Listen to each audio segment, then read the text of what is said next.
I'm not Greg Dalton, I'm not Ariana Brocious. but this is Climate One. Today's episode is all about artificial intelligence and how it's going to solve the climate crisis. That's right, how harnessing the amazing power of AI will lead all of humanity into a greener, cleaner world. Whoa. It's so strange the intonation's totally wrong. What is that thing? That didn't sound like me. Also, that's not how we feel. No, I'm not buying the hype at all of, that AI is going to do wonderful things. In the Bay Area, that AI hype is just everywhere. And yeah, there is a lot of hype. There's a lot of hype around what AI can do, right? Artificial intelligence has a lot of powerful applications, and we're starting to see some of those right now. A lot of hype and a lot of fear, particularly around computers taking jobs from knowledge workers. A lot of technological displacement has been factory workers, blue-collar jobs. Now it's coming for us, white-collar workers. Yeah, it is. It's concerning for a lot of people, though. I will say, selfishly, from what we just heard, I think that radio host jobs are safe for the time being, Greg. I think we still sound pretty human, so that's good. Maybe true for me for however many working years I have. For younger people like you, I'm less sure.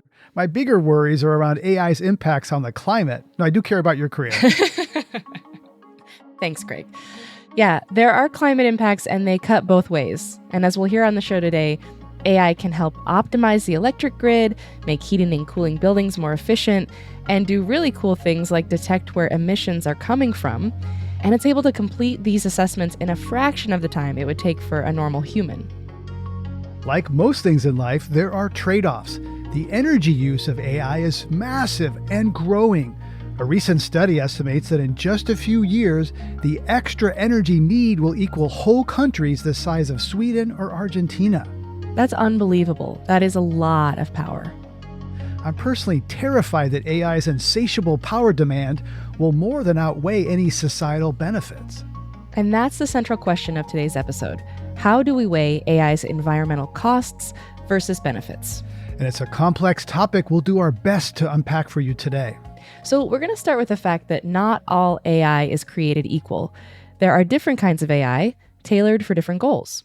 Before we started working on this, I lumped all AI together. I thought AI was like Siri or ChatGPT, where you put in a question and then AI gives you an answer in written or spoken form. Yeah, it's still a really new field for most of us, and we're just kind of getting up to speed. ChatGPT uses what's called generative AI, and that's actually what the G in GPT stands for. So it's supposed to generate new sentences or new images, and this is what has my journalist and copywriter friends really scared, right? Because it's kind of coming for their jobs, their work. There's also predictive AI, which uses existing data to do things like predict the weather or detect cancer in a mammogram. Predictive AI uses far less energy than generative AI, and it's also probably where the most useful climate applications are.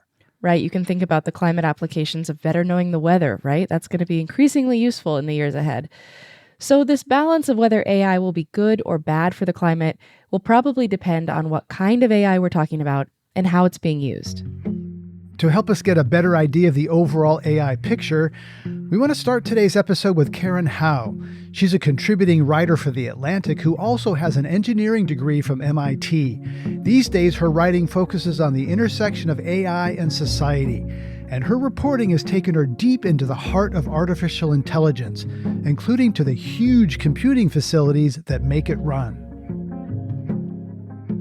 Yeah, I'd never been to a data center before, and I really wanted to see it in person. And right before I went, I actually was speaking with a scholar, Mel Hogan, who has been writing about data centers for 10 years. And I was asking her, how big is the data center going to be? Like, what should I be expecting? And she was like, when I first started writing about data centers, I used football fields as a comparison. And now football fields don't make sense anymore. Now it's like university campuses. Oh. And so when I arrived at the corner of this data center campus, I was in the middle of this really kind of desolate area within Arizona where there's farm fields on one side and then there's kind of just desert land for miles and miles and miles. And when I stepped out, it was like 97 degrees. And that was actually the coldest day of that week. And the first thing that I thought was, well, let me try walking around this data center just to get a bodily sense of how big this is, because I could see it stretching out further than I could see. But when you're in a place that there's not really a lot of landmarks, you can't really assess like how large is this space that you're in. So I just started walking and thinking, okay, I'm just going to time myself and see how long it takes me to walk around the whole thing. And it did not work. Within 2 legs of the rectangle, I just started feeling very, very heat exhausted, and I'd run out of water. It had already taken me around 20, 25 minutes. And I was like, I got to get out of here. I'm going to pass out if I don't leave. And it was a really stark kind of illustration of how big these things are, and also where we're actually building these giant silicon monstrosities. Like, we are choosing quite intense, hot, dry areas to build these things. Yeah, so I've got to ask, why did they build this thing in the Arizona desert?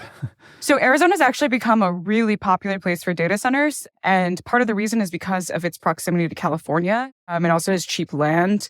It has, very importantly, a large enough utility company to provide the type of infrastructure that you need to deliver the energy density to a data center. And also, it doesn't have earthquakes, it doesn't have floods. Like, Arizona, other than the heat, has a lot of other things going for it. But of course, the heat and the lack of water and the sheer amount of energy that data centers are now requiring also makes Arizona sort of a controversial place to have something like this. And you've written that Microsoft alone is on pace to build between 50 and 100 new data centers each year for the foreseeable future. How much of that growth is due to AI? A significant amount of that growth is due to AI. Of course, we can't fully ascertain because these companies, and Microsoft in particular, does not actually have any transparency into the amount of AI growth that they're experiencing and what share of their data center growth is driving or supporting the AI development and AI use.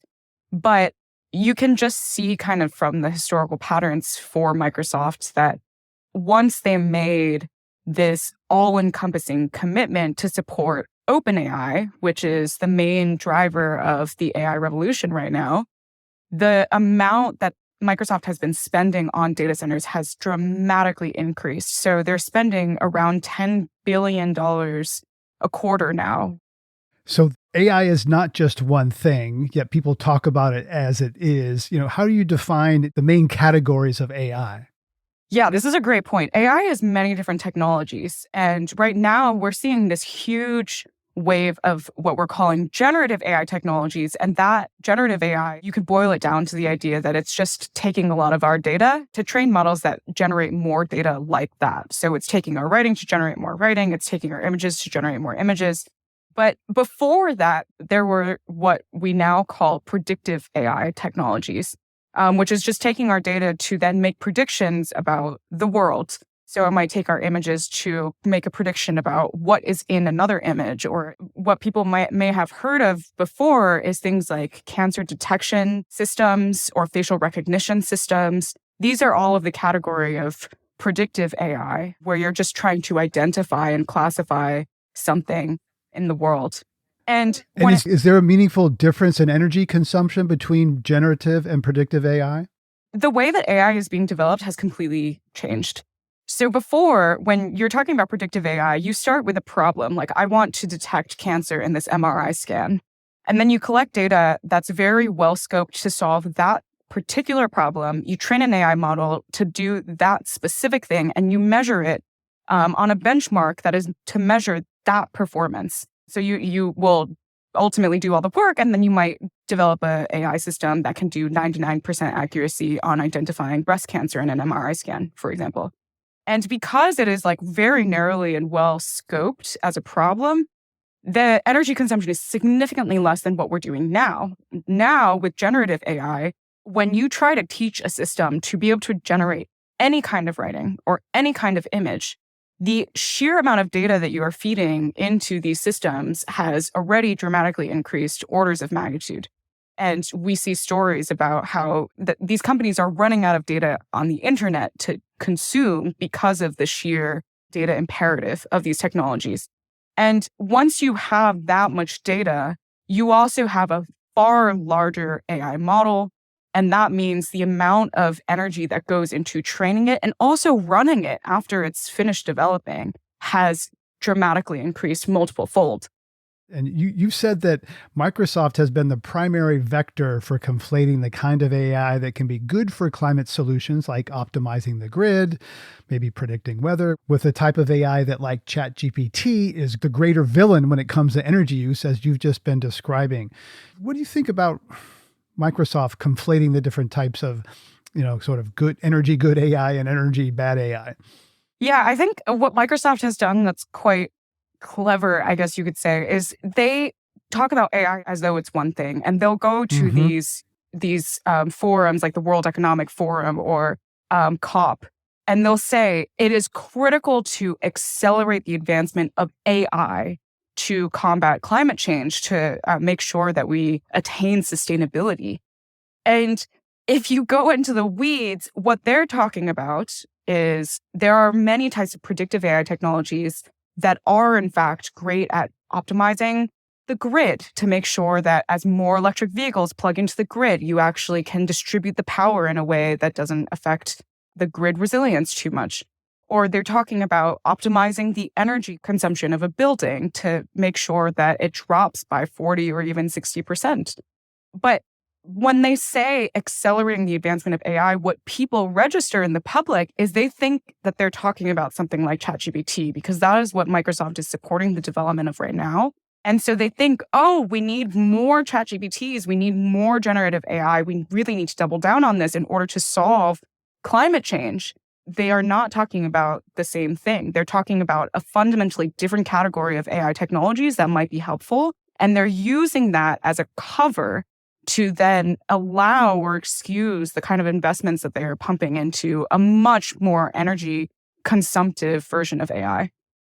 I usually have thought about Microsoft as a climate leader. They were early to have an internal carbon price that they used to have people track the flights they took. They said they were going to zero out the carbon emissions of the entire history of the company.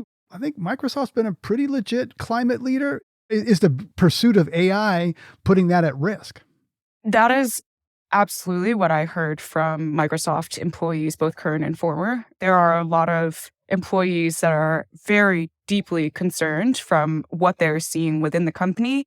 And they think that there was a time when Microsoft was taking remarkable strides in pushing the industry forward in terms of sustainability commitments, but that now the imperative to support this AI development, because it is just so profitable and it's done wonders for Microsoft's share price, is starting to consume the original commitments in sustainability.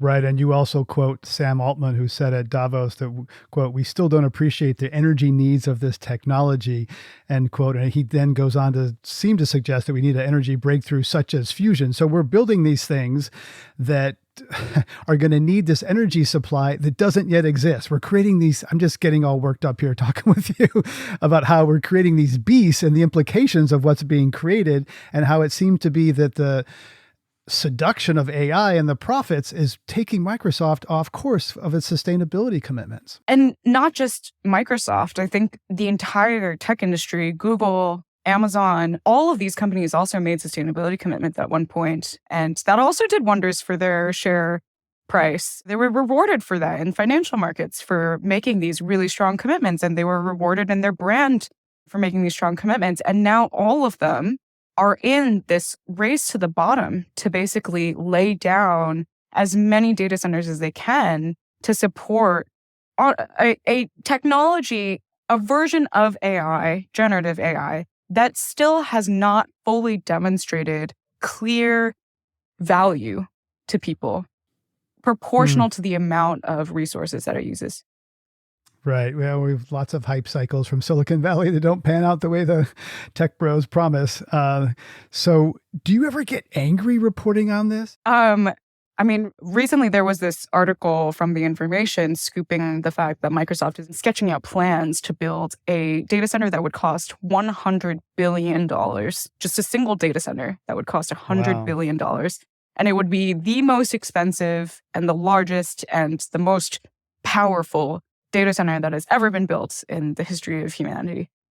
And just seeing this kind of headline, it does make me angry, because I'm like, what are we doing here? Has no one noticed what we are allowing these companies to do? Are we just going to continue sleepwalking into this future where we end up with no energy, or we end up consuming more and more and more and more fossil fuels into our oblivion?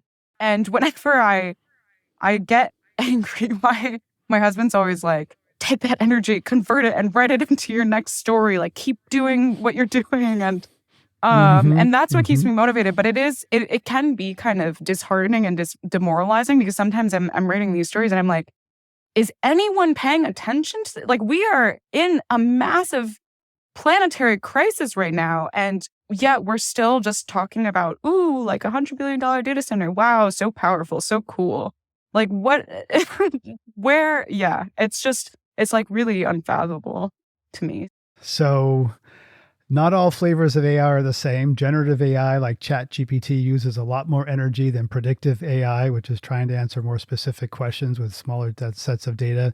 How do you personally balance AI's potential for reducing the climate crisis with its potential to make it a whole lot worse? There are so many AI technologies that we already have that could improve things from an energy and climate perspective. Like, we already have algorithms that reduce the energy consumption of a building and optimize it. Or we already have technologies that can optimize the grid to bring more renewables onto the grid. We should just be more clear-eyed about the differences between the different AI technologies and where we should be applying what. Karen Howe, thank you so much for sharing your insights with us on Climate One. Thank you so much for having me. Coming up, researchers are using AI to help track emissions and to see who's being dishonest about their pollution. The type of misinformation we are actually seeing is typically corporate. A really disproportionate share comes from oil and gas companies. How watchdogs can use AI. That's up next when Climate One continues. Please help us get more people talking about climate by sharing this episode with a friend. And we'd love to know what you think of the show. You can give us a rating or a review right now from your device. That also helps others find it. Thank you.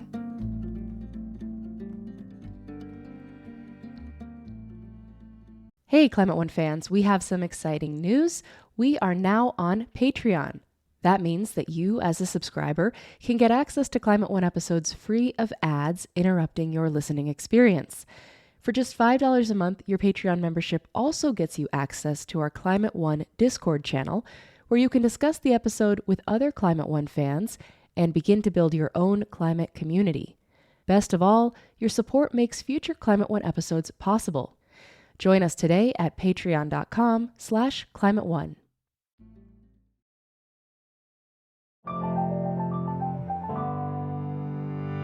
This is Climate One. I'm Ariana Brocious. AI use is growing and growing. That means it needs more energy, more resources, and produces more emissions. Yet, it's also being used to track emissions. One of the groups using AI in this way is called Climate Trace. It's an independent greenhouse gas emissions tracker backed by former Vice President Al Gore. Their data is available to everyone for free, and the results they've published in just the last few years have created a whole new level of staggering transparency. Polluters who are able to mask their emissions through their own reporting or misinformation campaigns can no longer lie and hide. And even honest players have more accountability tools at their disposal. Gavin McCormick is co-founder of Climate Trace. I asked him how AI is making emissions tracking on a large scale possible, and what results he's seeing. One of the things that has happened for a long time in climate change is we've had good monitoring of the total emissions in the atmosphere. We've had pretty good monitoring at a country level of what's going on. But the difference between what's the total industrial output of China versus what is this factory's carbon footprint is it's way more actionable. So just to give you one among many examples, we've been working with a bunch of companies who buy a lot of steel. And we can see that some steel facilities pollute about 10 times more emissions than others to produce the same product. So now that we have data like this, we've been able to help a lot of companies like Tesla and GM start to buy steel from steel factories that were really clean, but actually had more capacity. And our hope is that this is a way that data can make it kind of painless to reduce emissions because nobody had to go build a new clean steel factory to get more steel. We're just using what we already have smarter. So shifting the sourcing to a source that is less greenhouse gas intensive or emitting. I was recently at an oil and gas conference, and there was a lot of discussion about methane emissions in particular and the rise of more monitoring like Climate Trace. And my guess is that big industries are concerned and aware that they're now going to be monitored more closely. And so they may need to rein in some of their practices. But when we talked before, you also mentioned that there are just sort of unknown emissions, even by companies or practices that may be trying to kind of keep their emissions in check. So tell me a bit about what you've found when you've been able to point source these emissions. Yeah, one of my favorite examples is landfills. So landfills turn out to be a surprisingly significant source of emissions. The biggest thing we've found using satellites to look from space is there's just a lot more landfills worldwide than were commonly known. So we've compared to a lot of nations' inventories of landfills, and in some cases, there's 4 times more than were known. What I think is interesting about landfills, it's not like anyone was trying to hide those emissions. They were just kind of forgotten. And so I think one of the most interesting things data does is it doesn't just answer the question that you thought to ask. It sort of says, what emissions are you maybe not paying attention to that maybe you're not opposed to doing better? So that's great. That's a great example. And then let's return to this idea of the sort of keeping people honest, for lack of a better word. So how has the data that Climate Trace has been gathering helped industries or countries, maybe from a regulatory side, be able to better track and monitor emissions? Yeah, so we've worked, for example, with one country that did not know how intensive its own oil and gas sector was in terms of emissions. I can't promise that the next step is they're going to clean it up, but I can tell you that the regulators literally had no idea, and we were able to quietly, behind the scenes, inform them that there's a lot more methane coming out of their facilities than they thought. We worked with another country who suspected that the states of that country were lying to the federal government about their own emissions. And the federal government was interested in cracking down on emissions. And what we were able to do is give them sort of objective third-party validation to which of their states were probably giving them accurate data and which of their states maybe were fudging some numbers. We will never know behind the scenes what the next step is, but we can tell you that a year later, that country announced some pretty significant environmental policies, and we like to think we might have had a hand in that. Cool. Okay.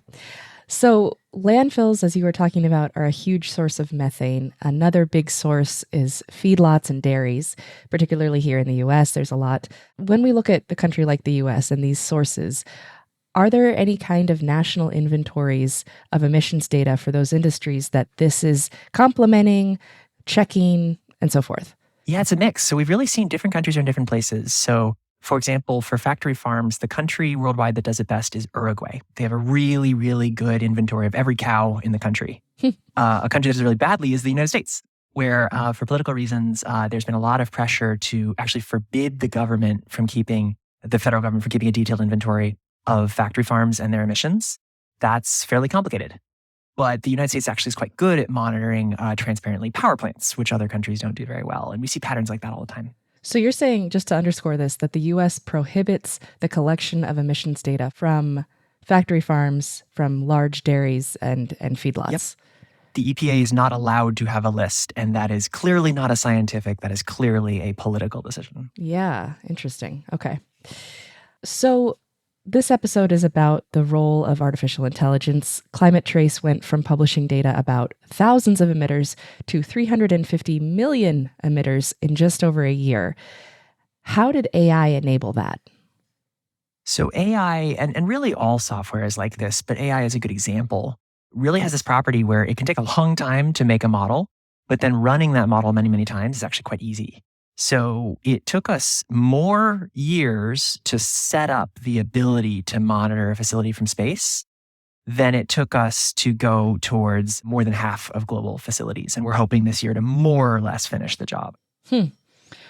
So we've talked on this show about the energy demands of AI and the concerns around how much it can consume. And when we talked before, you were very helpful in sort of explaining that there are differences in where the power is coming from, how clean it might be at any given time, and then also the sort of power needs of different aspects of AI. implementation. So you were just describing building the tool. And from my limited understanding, that takes a lot of power, right? Whereas maybe running it doesn't. So could you unpack that a bit, the sort of complexities behind the concern around AI's energy usage? Yeah. So first of all, I think that energy usage is the environmental issue here. We as a society are using so much more AI now. All signs are pointing towards more and more. And it's really that electricity consumption that could cause such environmental harm. And in general, the pattern with AI is training a model is very, very electricity intensive, whereas using a model, not necessarily very electricity intensive. Kind of similar to building a factory is harder than using a factory. And so what I think is really interesting there is that that means that in many cases, you have an enormous amount of electricity consumption at a particular time, and then kind of like a little dribble of electricity consumption later. And the carbon footprint of that totally depends on, well, what time was it? Was it a time when the solar panels were shining and the wind was blowing and there were relatively clean power plants on the grid? Or was it a time when it was peak energy demand and they were running extra oil plants and coal plants to run that power? You could have a radically different carbon footprint for the exact same AI model training, which is kind of a new thing. We're not used to thinking about electricity that way as a society. Yeah, so you're a co-founder of Climate Trace, which is mostly what we've been talking about. You're also co-founder and executive director of WattTime, which is a separate nonprofit that helps people and companies and governments slash their emissions. So tell me how the work of WattTime can address some of this, less carbon intensive energy sourcing on the grid. Yeah, so we're a nonprofit trying to raise awareness at this point that WattTime, use electricity, really affects its carbon footprint.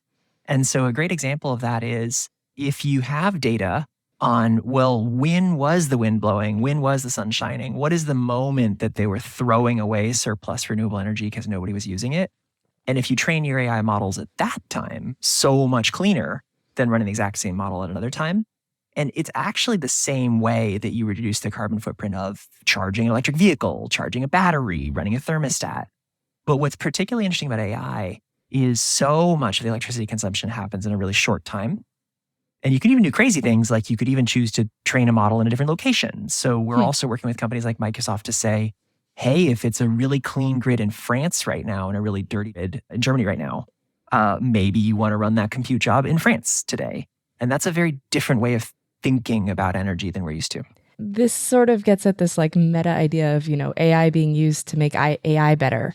Is that in practice happening? Are we seeing AI being implemented to make itself cleaner? Yeah, we are now using AI to figure out how to run AI to have a lower carbon footprint. And there's this wonderful eat your own dog food component of it.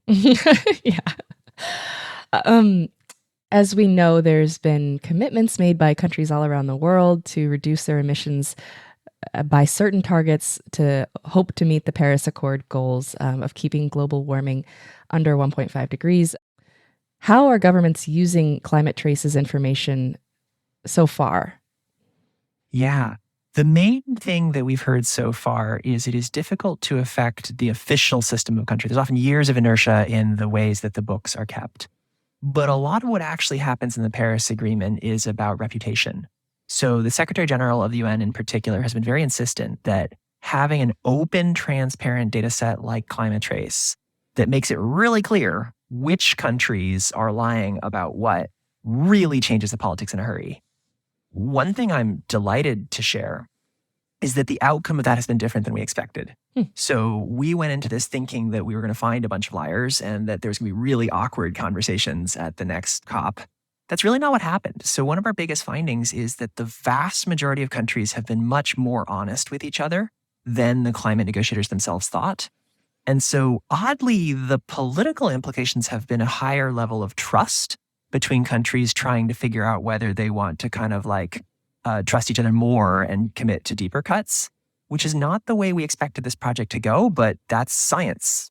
That's great. I mean, that's counterintuitive, but nice to hear that the countries are sort of being honest about what they're doing. Yeah, trust is the foundation of the Paris Agreement. I think it's easy to, a lot of folks kind of think of it as like there's some set of rules or some cop who's going to force us to cut emissions. There's nothing like that.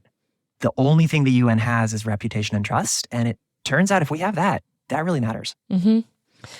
So we touched on the concerns around energy consumption of AI. There are some other concerns as well. One of those is misinformation.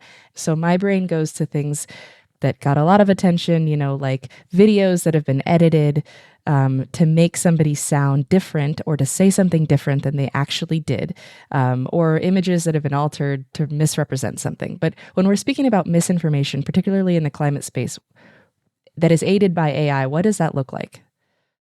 In this case, I actually think that AI is more of a solution than a problem. I think in the specific space of climate, we've been up against misinformation for a long time. This goes back to the 70s. Right. And the general playbook is just kind of obfuscate, deny, pretend nothing's happening. And AI that can just show you real imagery, not tampered with, of what actually happened, it really tends to empower those seeking truth more than those seeking the opposite. And so as a general rule, I'm actually not terribly worried about misinformation from AI in the climate space, although it probably is a big problem in other fields.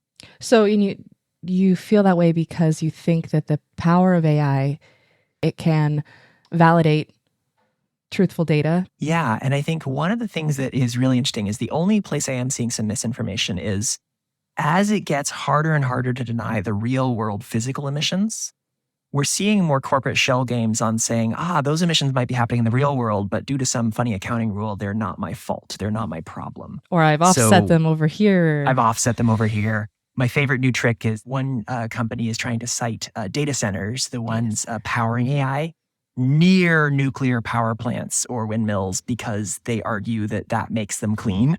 That doesn't do anything for the windmill or the nuclear power plant. Right. Unless they're connected directly to it, which they probably are not. Right, which they never are. Well, speaking of the energy consumption, how concerned are you about the actual amount of energy that AI is going to continue to consume? Yeah, so this is another area where trying to follow the data, I reached a conclusion that is not what I originally would have expected. So I think the volume is going to be large. But also, I am really seeing serious activity by most AI companies to really try to power it with renewable energy. And it helps the renewable energy so much cheaper now. So I actually think as a society, we are doing pretty well on the carbon footprint of AI. And people actually maybe should be relaxing about it a little bit. I do think that other industries like Bitcoin are very different. We've noticed a real difference in, if Bitcoin and AI both use a bunch of electricity, how much are different companies trying to power it from clean sources or not? It's Bitcoin where I'm seeing more powering it on coal and oil, and AI I'm seeing a lot of powering it on solar and wind. Interesting. Well, and also with Bitcoin, it's sort of in an exponentially more energy needed to crack the code, right? I don't think AI works quite the same way. So how do you personally balance AI's potential for mitigating the climate crisis with some of these risks we've talked about?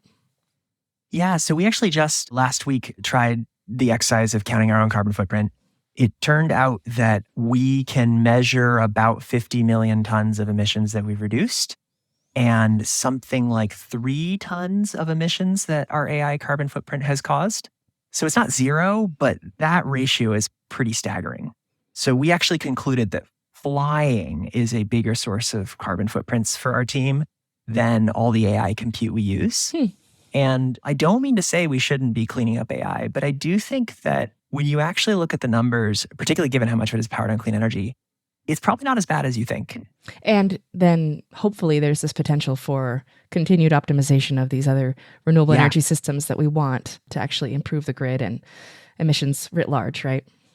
Yeah. And so, a different category is AI is also very much used by the coal industry and the oil industry. And what generally happens is that doesn't get talked about, whereas the AI power the wind industry gets talked about.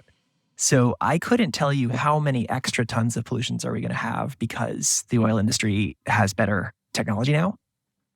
But that's probably a large number too. Yeah, that's a good point. Gavin McCormick is co-founder and executive director of WattTime and co-founder of Climate Trace. Gavin, thanks so much for joining us on Climate One. Thanks so much for having me. This is fun.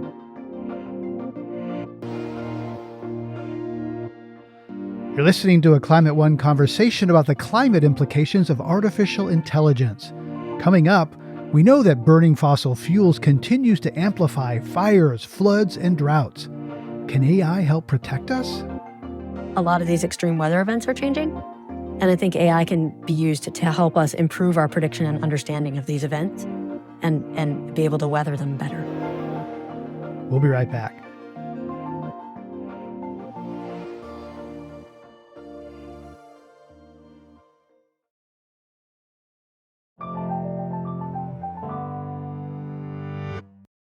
One of the best ways to reduce planet warming emissions is through efficiency, basically using less energy. If we didn't need so much power, we wouldn't need to burn so much fossil fuel. And predictive AI can help us understand how to do that. Priya Donti is an assistant professor at MIT and co-founder and chair of Climate Change AI, a global nonprofit trying to foster the responsible use of AI for impactful climate action. Her own research focuses on optimizing the country's electric grid and maximizing efficiency throughout our energy system. She sees countless ways AI is already being used to advance the cause. AI is being used in all sorts of ways to facilitate climate action, from things like helping us better forecast solar power on electric power grids in order to help us balance grids with large amounts of renewables, to helping us better optimize things like heating and cooling systems in buildings in order to improve their efficiency by taking into account things like the occupancy of the building, the temperature of the building, in order to improve things like the thermal comfort of the building while still reducing the overall energy use, to helping us do things like accelerate the discovery of next generation clean technologies like batteries by helping us to analyze the outcomes of past experiments and then suggest which experiments we should try next, but also helping us adapt to the effects of a changing climate through things like extreme event forecasting, through flood forecasting and flood mapping, as well as strengthening things like policy, education, and finance by helping us get more fine-grained information to provide an input to those kinds of strategies. So one area I'm really fascinated by that I know you work in is grid optimization. Specifically looking at that area, can you tell us a bit more how AI is being used? Sure. So maybe to step back for a moment, when we think about our power grid, it's the system that needs to be maintained at this sort of exact balance between supply and demand at every single moment in time. And so AI is being used in a couple of ways across this. So one is sort of helping us to forecast things like solar power or electricity demand. So in the case of solar power, for instance, what you would do is you say, I might have some historical data about how much solar power was produced. And related to that is information about things like how sunny was it? Were there clouds overhead? And I can basically take in the same kind of information. Maybe I have a forecast of how sunny it'll be. Maybe I have video of how clouds are moving overhead. And I can try to learn patterns in that underlying data to figure out in the past, how did it relate to how much solar power I actually got? And then use that same kind of relationship between the data to make predictions in the future of if the cloud cover looks a certain way and the sun looks a certain way, what will my solar power output look like? So that makes total sense to me. I'm also thinking about applications of balancing that grid. And that is currently handled basically by humans, right, with the help of computers and software. But is there a significant leap forward that can be made with artificial intelligence in this space, or is it just kind of making better what we already do? Yeah. So right now, what tends to happen is that a power system operator has sort of a view of what the power generators are on the system, as well as some aggregated notion of what demand will be, and as well as some notion of what the solar power production will be and the wind power production will be. And then they figure out how to kind of control your controllable power generators, like your coal plants, your natural gas plants, your nuclear plants, in order to balance the overall system. And this is done, as you said, by humans who are aided by computers. So there's some optimization algorithm that is running that's actually taking in information about the system and its physics and the costs of different power generators and actually spitting out a suggestion of how you should actually schedule your power generators.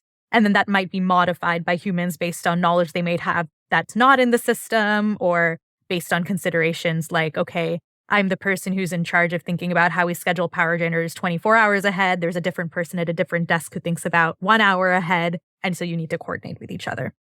And there are a couple of ways that this kind of needs to change going forward. So one is that the computational tools that power grid operators are using today, they are not scaling to meet some of the kind of requirements that we have for managing a grid that needs to be managed faster because you have more and more variability from things like renewables. And also at larger scale because you have more devices, more batteries, more electric vehicles, more things that are plugged into the grid that you have to account for.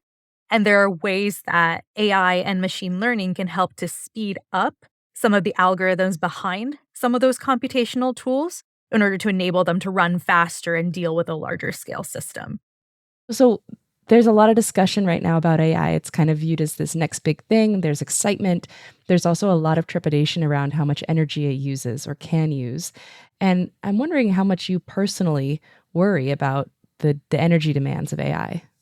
Yeah, so I definitely worry about this. And not necessarily because I necessarily know that the impact is going to be big or small, but precisely because we don't know. And as a result, we actually don't, I think, have as good a sense of what specific levers we can really be taking in order to address some of the growing computational impacts. I mean, fundamentally, we have to drive every single sector to net zero when it comes to greenhouse gas emissions. That includes AI. And so we need to know what's going on underlying in terms of how compute loads are being run and things like that in order to do something about it.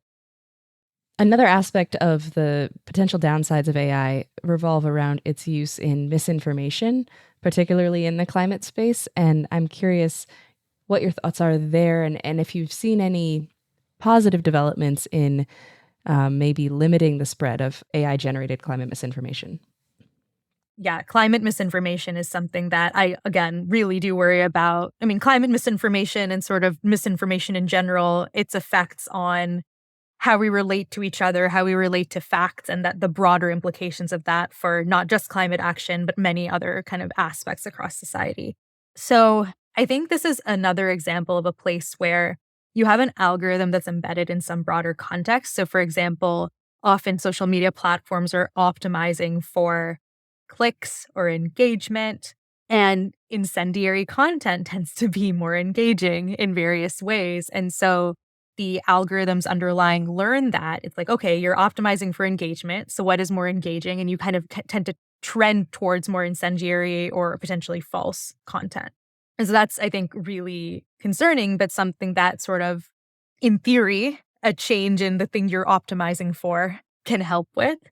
There are some ways that AI is being used, I think, to positively help with this issue. So things like AI is used for, in some cases, misinformation detection. And then as a result, if you detect something that might be misinformation, that gives you the opportunity to do something like annotate it and kind of display that information to people. And so I think there are some good applications here, but I think fundamentally, without changing the objectives of the platforms that AI algorithms are accelerating, that misinformation is going to be a huge issue, and changing objectives in a situation where engagement is ads, is money, and that's how these companies are profiting. You really have to change the underlying incentives in order to really change what's going on here. Tricky. So overall, how do you balance the potential risks of applying artificial intelligence to climate challenges with the potential benefits? Yeah, so fundamentally, when it comes to AI, there's an extent to which the cat is out of the bag, right? It is used across society. And I think while I understand the rationale for doing things like saying, let's halt the development of AI, given that it's accelerating systems across society and disproportionately accelerating, again, things for people with money and power already, I do think the cat is out of the bag there. And so then the question is, how do you make sure to sort of steer the way society uses AI in the potentially most beneficial directions? And I think that has to do with a combination of how do you get people who are, first of all, like working in AI to actually leverage those tools for beneficial causes like climate action and sort of channel that interest, make it an attractive and viable career to be someone who works in climate using those skills. But then making sure that we don't just think of AI be used for good as layering a couple of AI for good applications on top of business as usual, but we really need to think about how we actually manage our business as usual as well. Priya Donti is an assistant professor at MIT and co-founder and chair of Climate Change AI. Priya, thank you so much for joining us on Climate One. Absolutely. Thank you.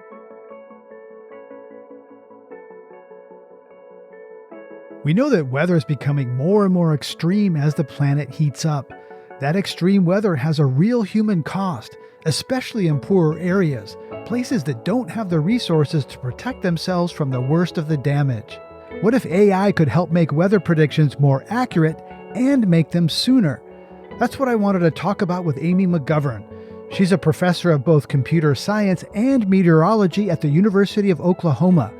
She researches developing trustworthy AI for severe weather. I want AI to be able to make a positive difference in the world. I want it to be able to save lives and save property. And my personal experience with weather isn't just living in Oklahoma, although I think I get every single piece of weather in Oklahoma that I got anywhere else I ever lived. We just get it all at once and sometimes in the same day. And because you experience it every year and particularly every spring, everybody knows that. So, today's the day, and we're worried about the hail. We're all cleaning our garage out. We're getting our shelters clean. We're getting our cars fixed up. We had a storm come through about 3 years ago, came through town, destroyed all the roofs on the north side of town and all of the cars that were out. Whoa. Because you're talking about like baseballs that came down and just destroyed all the glass. We're on roof number 4 in 19 and a half years. Wow. How is AI improving weather predictions with all this volatility around the country? AI is being used to improve weather predictions across a wide variety of predictions, right? So you're talking about severe weather, and we can talk about that specifically, like trying to improve the predictions multiple days in advance so that we could tell you, 8 to 10 days in advance, for example, that there's likely to be severe hail so that you could start to think about your emergency preparedness preparation. Those probably don't matter so much to the individual homeowner, but imagine you're an airline and you know that, a large chunk of the area where your planes are going to be is under the place where there might be 4-inch hail. Planes don't like 4-inch hail, for the record. So you'd like to have them out. And if you have 30 planes parked somewhere overnight and there's likely to be storms coming through, you can't fly them all out in 5 minutes. That doesn't work that way. So, those kinds of operations. We had a discussion with a car manufacturer who was looking to get forecasts both multiple days in advance, and then they wanted multiple hours in advance, which is another place AI can help. And then AI can help with the nowcasting scale, which is trying to help us. Our current average warning is about 15 minutes. Can you imagine if you could bring that up to 30 minutes or 60 minutes with a high rate of being right? If AI could help you with that, then people could take more protective action. And I think at that scale, you're talking about the individual homeowners. You're talking about the people who say, okay, I have an hour to quickly clean my garage and throw everything from my garage into my house so my car fits. Right. I get this, the time scale, longer, better, with high degrees of accuracy to give people more time to prepare, move cars, move planes if you have them. And how about the spatial dimension? Is it really going to affect me in my path? So let's talk about the spatial scale in terms of, my street, my neighborhood. What can you tell me about my risk? Yeah, so the spatial scale tends to correlate with the temporal scale, right? So we're getting a lot broader. At the multiple days in advance, you're going to get a really broad spatial scale. Something like the eastern third of Oklahoma is likely to have these storms at, 4 or 5 days in advance. You're likely to get that. The scale that you're talking about at the street level doesn't really exist yet, in the sense of we can tell you precisely 30 minutes or 60 minutes in advance that it's going to come down your street. That's just not possible yet. But it will be. And it's certainly a goal that the Weather Service is working towards. I think the predictability is so low for something like hail and tornadoes that we're not going to be able to get that street level prediction multiple days in advance. It's just not. There's too much chaos in the atmosphere right now. Sure, things are moving around. So expanding the time window, narrowing down the geography in place so I can know about my path, or at least maybe my town, if not my street. And AI has potential to improve these things. I imagine it's an exciting time for you as an AI expert working on meteorology. What gives you lumps in your stomach about AI and weather? I'm worried that somebody might misuse it. So AI and weather is looking so promising, and it's getting deployed in so many ways, and there aren't really safeguards, and we don't have any legislation. The EU just passed something called the AI Act that's going to have a lot of legislation on different AI, and it's based on the risk that you're going to have. Like, they don't even allow things that are unacceptable risk. If they're high risk, they got to go through certain amounts of review and things like that. We don't have that in the United States yet, and I'm concerned somebody's going to deploy a model. It might not even be weather, but I'm concerned on the weather scale. Imagine that somebody sells you an app on your phone and tells you, this is going to tell you all your warnings, and you don't need to worry about it because it's AI and it's going to be right. And then somebody's going to trust it and it's going to be wrong. And I'm not saying AI is always going to be wrong. It's just like any other forecast, right? But it's going to get it wrong sometimes. And then there's going to be a lack of trust. But I also worry that people are going to lose their lives to it, that they put too much trust into it. And that worries me. Some studies say that AI's energy use, and understand that AI is a broad set of different types of technologies that get lumped together, but they all require a lot of computer processing power. That could take this amount of energy of a country like Sweden. And I hear others talk about AI's potential to solve some really wicked problems. How do your peers and you think about the possible trade-off of making climate worse with a bunch of data centers creating emissions while also trying to use the tool to do some good? I think a lot of people just try to stick their head in the sand and pretend that it's not happening, that the cost doesn't exist, but that isn't the right answer. The right answer is to pay attention to the cost and to try not to just train my AI models over and over again. The other answer is to try to look for sustainable data centers and just trying not to waste cycles. Oh, well, that computing's free. I think for many years, people have kind of thought that. It's free disk space, it's free GPUs, but it's not. It costs energy and people need to realize that. Right. We don't often think about all the files we store in the cloud, for example. That's using some data somewhere, right? Using energy. It's not free storage in an energy sense or a climate sense. I've read that AI models can be biased. For example, a lot of us have heard about facial recognition and whether it recognizes primarily white faces. I don't really understand what that means for applying AI to climate problems. Can you talk about how bias could affect climate and weather modeling? Yeah, I'd be happy to. So it doesn't come into it the same way that it does for the faces that you're talking about, right? Because we're not recognizing white faces and black faces, although that is definitely a problem for AI in general. But if there's an underlying bias in the data set, then the AI models are going to replicate that. That's all they were doing with those face data sets. So if you're trained on only white faces, you just have no concept of what a black face looks like because you haven't been trained on it. And the same is true if you're trained on only data from a certain part of the world. So for example, crowdsourced data. Anything that's crowdsourced, which means that you've had somebody provide the sensor to you, like the general public, tends to be more clustered in the more affluent areas because it's the people who have the money to buy the crowdsourced, instruments. So if you were trying to do an air pollution sensor, prediction problem for AI, maybe you only got your data from the affluent areas because that's where you had the crowdsourced data. That could be a problem. That could create a bias that then your model would then not give you good values for places where there might be really big problems. So how do we build trust into AI in this context? That's a large question. Trust is not a binary. Trust is a spectrum. And trust is something that we really need to work with our end users. We need to make sure we're meeting their needs. We need to make sure that they're seeing what we're doing with the AI, that they're co-developing is the word that we're using, that they are part of the development process and that they are putting their thoughts into it so that the AI we develop does meet their needs and that they're evaluating, that the AI that you develop and give back and say, here's our model, let's try it, they have feedback that, okay, well, that didn't really meet our needs, so let's talk about how we can adjust it, or here's all the ways in which it's wrong, let's fix it, things like that will really help with trust. And also, I don't think you can just develop something and hand it to somebody and say, here's your AI model, you should trust it. That actually gets us back to the lumps in the stomach question you asked earlier, right? Because I'm going to hand you that model, but it might not work for what you need. Right. So, is there one place you come to about this mix of excitement and concern about where AI and weather are going? I'm excited. You asked me for the concerns, so I gave you some concerns, but I'm excited that AI is going to be really able to improve our predictions, both on the short term and on the longer term, so that we can be better resilient as a species and as an environment, like not just our human species, but all the species. As our climate is changing, a lot of these extreme weather events are changing. And I think AI can be used to help us improve our prediction and understanding of these events and be able to weather them better. Thank you very much, Amy, for sharing your excitement and concern with us. Candidly, appreciate it. Thank you. So, artificial Greg Dalton, where does this leave you? Well, I see both sides now. AI can be used to solve some tricky problems, but in the process, it may create others. How about you, artificial Ariana Brocious? I agree. I think the problem is not the computers, it's how they are used. In other words, it's the humans. Yes, it's always the humans. But I still worry about where all my energy is going to come from. And that's our show. Thanks for listening. You can see what the Climate One team is working on next week by subscribing to our newsletter. It also rounds up the biggest stories in the world of climate. Sign up at climateone.org. Brad Marshland is our senior producer. Our managing director is Jenny Park. Ariana Brocious is co-host, editor, and producer. Austin Colon is producer and editor. Megan Basilia is our producer and production manager. Wency Shada is our development manager. Our communications manager is Ben Testani. Jenny Lawton is consulting producer. Our theme music was composed by George Young. Gloria Duffy and Philip Yun are co-CEOs of the Commonwealth Club World Affairs, the nonprofit and nonpartisan forum where our program originates. I'm Greg Dalton.